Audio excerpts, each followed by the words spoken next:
enforcement chaplain. Was chaplain for 6,000 officers in the city of Calgary, Alberta at one time. But I also have this deep passion because of my nephew's time in prison in Texas. And having to listen to my mother answer the question, how are the grandkids doing, Shirlene? By talking about all of her grandkids except the oldest. Because the church had never given her the words to talk about her incarcerated grandson. Now, bless God, he's out, been out for 3 years. I'll actually see him in a couple weeks at my niece's wedding. I'm kind of the family chaplain now, so I've got all my kids married off. It's not that I'm good, it's that I'm free. I'm convinced. So, all the nieces and nephews, got all their weddings done, everything. But I'll see him. He's able to travel. He's held down a job for 3 years, gotten 2 promotions. He's put his family back together.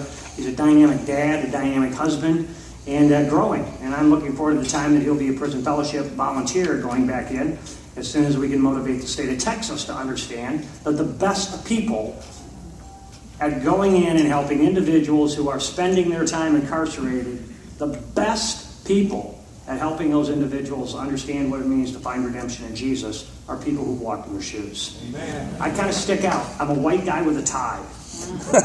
And when I walk into a unit or onto a tier, I understand very clearly that I'm there to help the indigenous missionaries who are there on the tier. That my job is to serve the followers of Jesus in the prison because they're the ones that are transforming their Jerusalem for the cause of Christ. And when Jumpstart works in prisons at having lives be redeemed, I think it's one of the most pure expressions of the gospel that we will see in North America in our lifetime. These lights are bright, but I want to get a show of hands. How many of you have done time and you're out? Show of hands, please. Where you go, guys. Round of applause for these guys. These are leaders.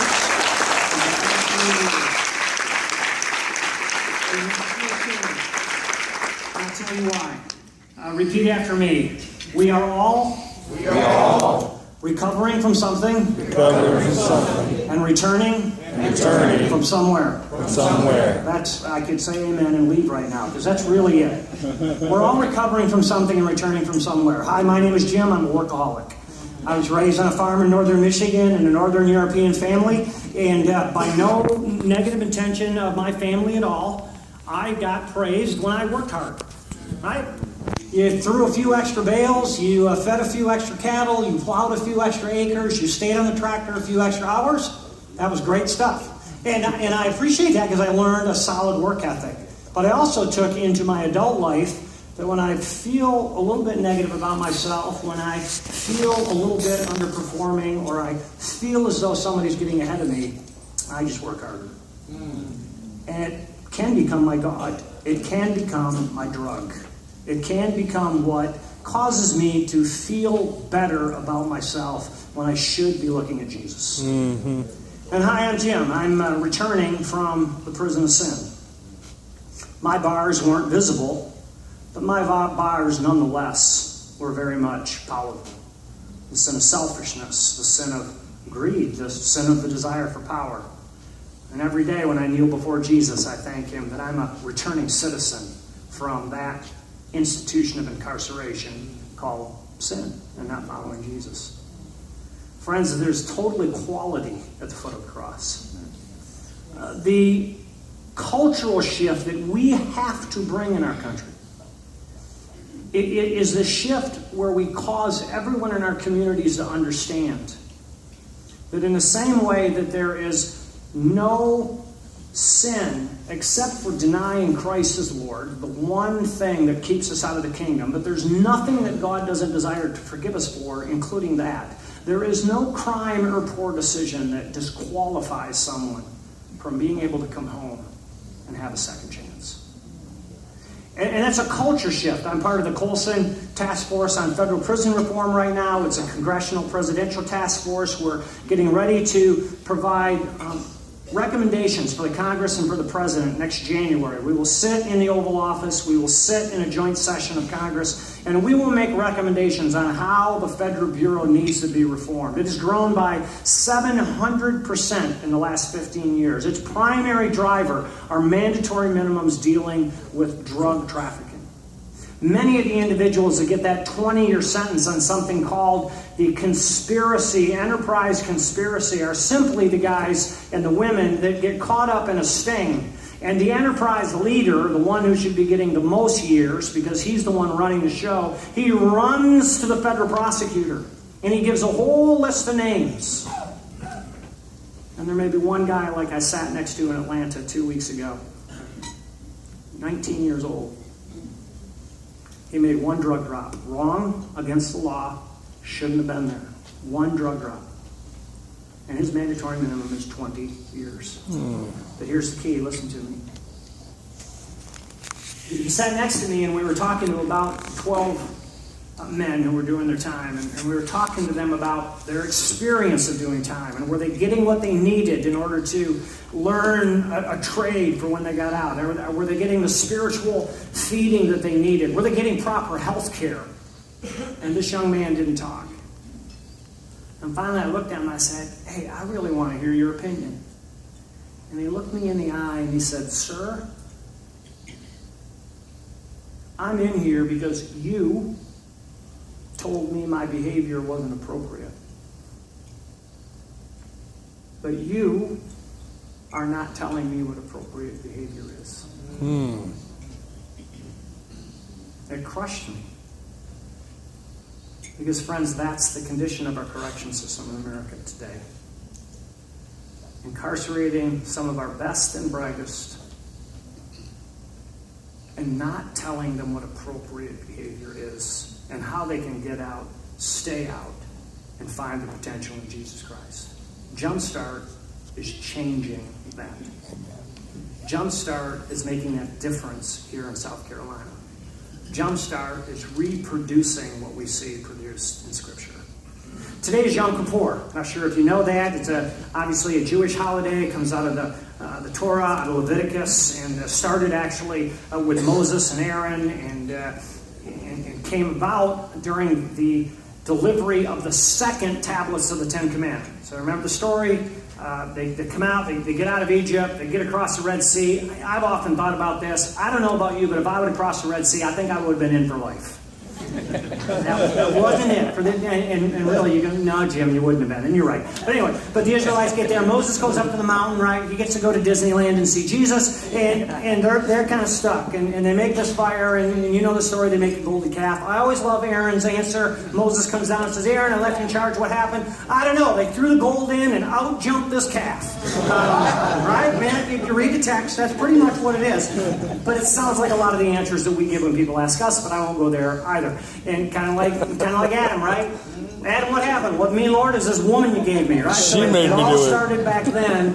But the celebration of Yom Kippur, the Day of Atonement, the most holy festival in the Jewish calendar, which many Christians, including myself, recognize and talk about and celebrate. The Pope today got to Washington. He has nothing on his calendar tonight because he has an evening of quiet and prayer here on Yom Kippur, because it celebrates when God delivered the Ten Commandments a second time and took away the sin of idolatry from the children of Israel.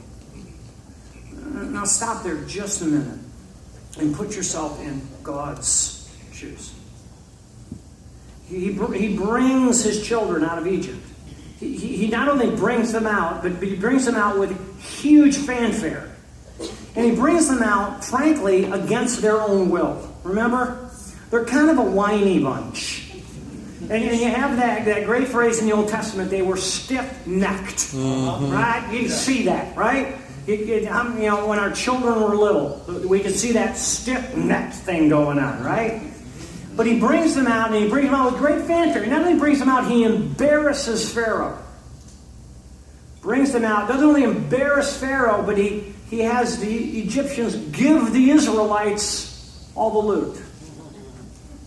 And that's not enough. He gets them across the Red Sea by parting the Red Sea. They get to turn around and watch the Egyptians wiped out. They can see this. This isn't Netflix. This is real. But yet when they get to the foot of the mountain and Moses is gone for just a few days, they make an idol. Mm-hmm. Now, I don't know about you, but if I would have been God at that point, I I would have kind of made a trade before the deadline and gotten myself a new people.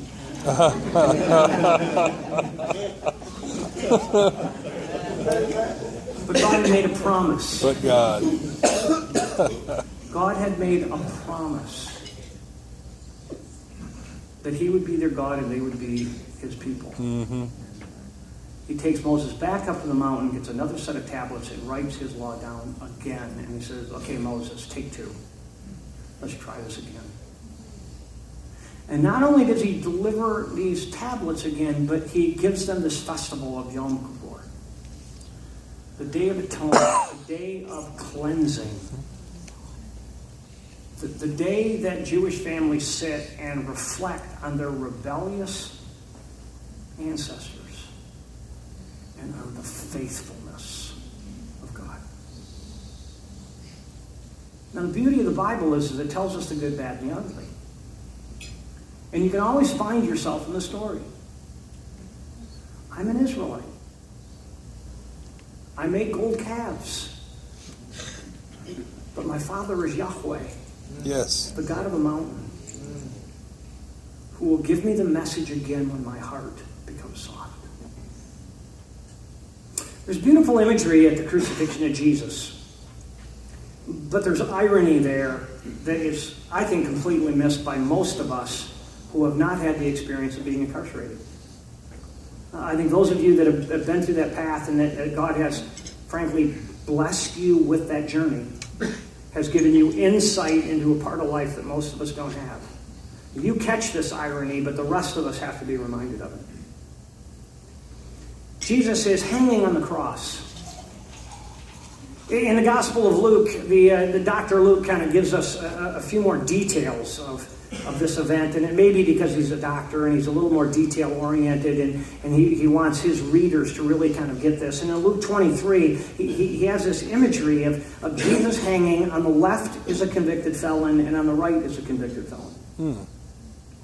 Jesus has already shouted, "Father, forgive them. They don't know what they're doing." And he kind of exercises this blanket grace for those that have not yet recognized that he's the Son of God. There's been no mention yet. The centurion has not looked up after Christ's death and said, surely this was the Son of God. There's been no tearing of the curtain in the temple. The rocks have not cracked and crowded. None of this has happened yet. This is all pre-recognition of who died on the cross.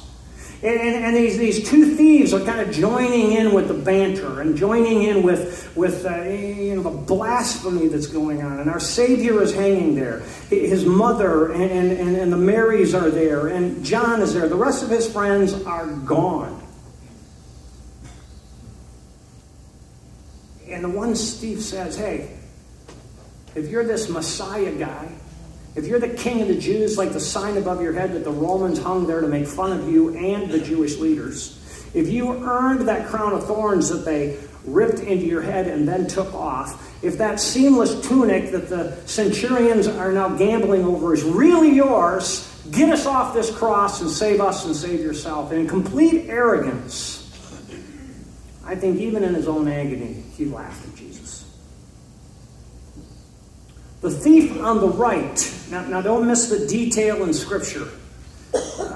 Say midrash. You say that, midrash. That's Hebrew. The Hillel rabbis participate in something called midrash. And what it is you look at the text and you ask questions of the text without violating Holy Scripture. So let's ask a few questions of the text. This thief on the right, was he on the right because the Father in heaven would separate the sheep to the right and the goats to the left? Wow.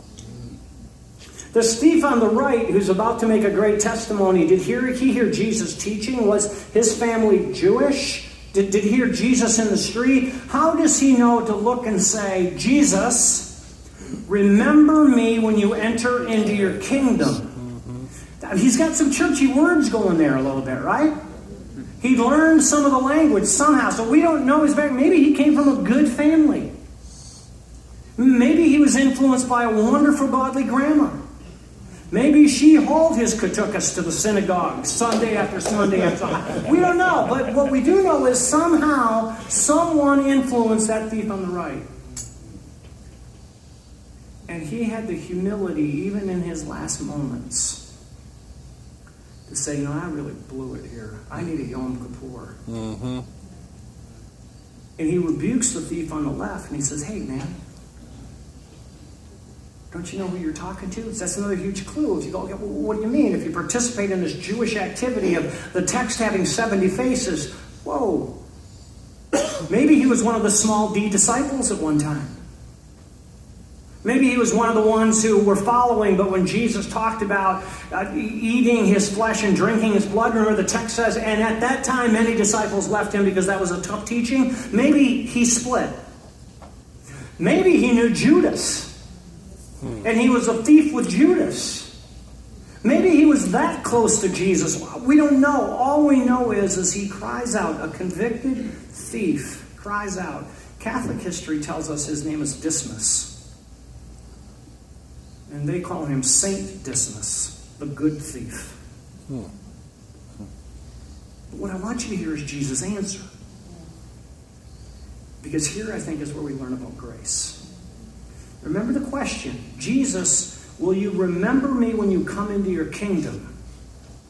Jesus answers him, today you will be with me in paradise.